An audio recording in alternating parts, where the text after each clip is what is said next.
There's just conflicting data out there as far as GDP, because our GDP numbers just came out, and so the economy grew by 4.9% this year, year over year. And then we have low unemployment and all that. And so what people are struggling, especially academics, people who just study charts, etc., struggling to understand is, why are people so pessimistic about the economy? Just can't wrap their head around it. And I have a theory. It's a very basic theory. Because they're seeing all this good data, and yet people's opinion of the economy is not as great. Now, go with me on this. They're lying about the data. I know. That's pretty far-fetched, but they are fudging the numbers. They are politicizing the numbers in order to look better than they actually are. Things like food and energy aren't included in inflation. The things you need to buy. What do you know? Unemployment doesn't take into account people who have 2 jobs to make ends meet, et cetera, et cetera. And it's just not just me saying this. There's many news organizations that are saying this too. This is from The Guardian. U.S. economy is going strong under Biden. Americans don't believe it. And I think it would be a funny video to go to Walmart in the door and being like, "Hey guys, good news. Inflation went down." And then just watch people's face. They're like, "What the hell are you talking about?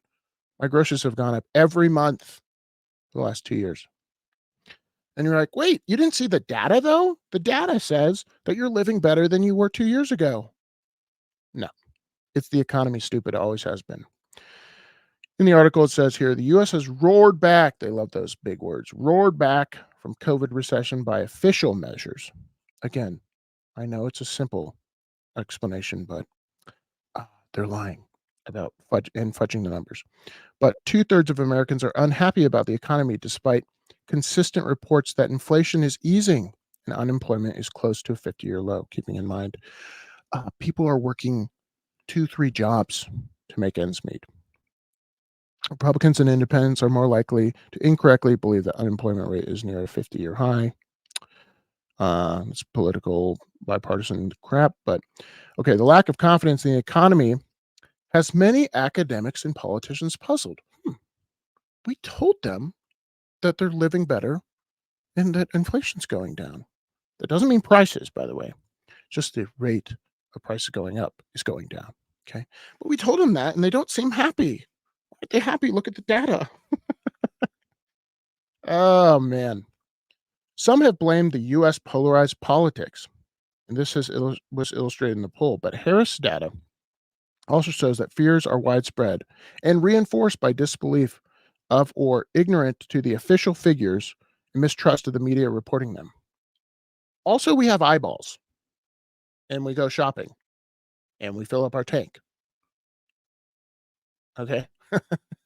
So if somebody says, "Hey guys, your life is cheaper based off this poll," and you're like, "I spend money every day on things that aren't cheaper. What are you telling me?" So they are lying to you. Some 82% of Republicans and 66% of independents believe the economy is worse than the media's portrayal.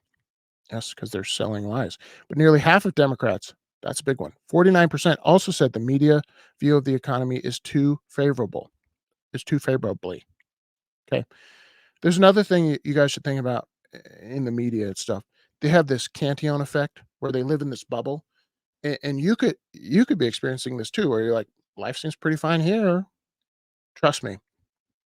Lower class, the poor, the lower middle class are suffering big time.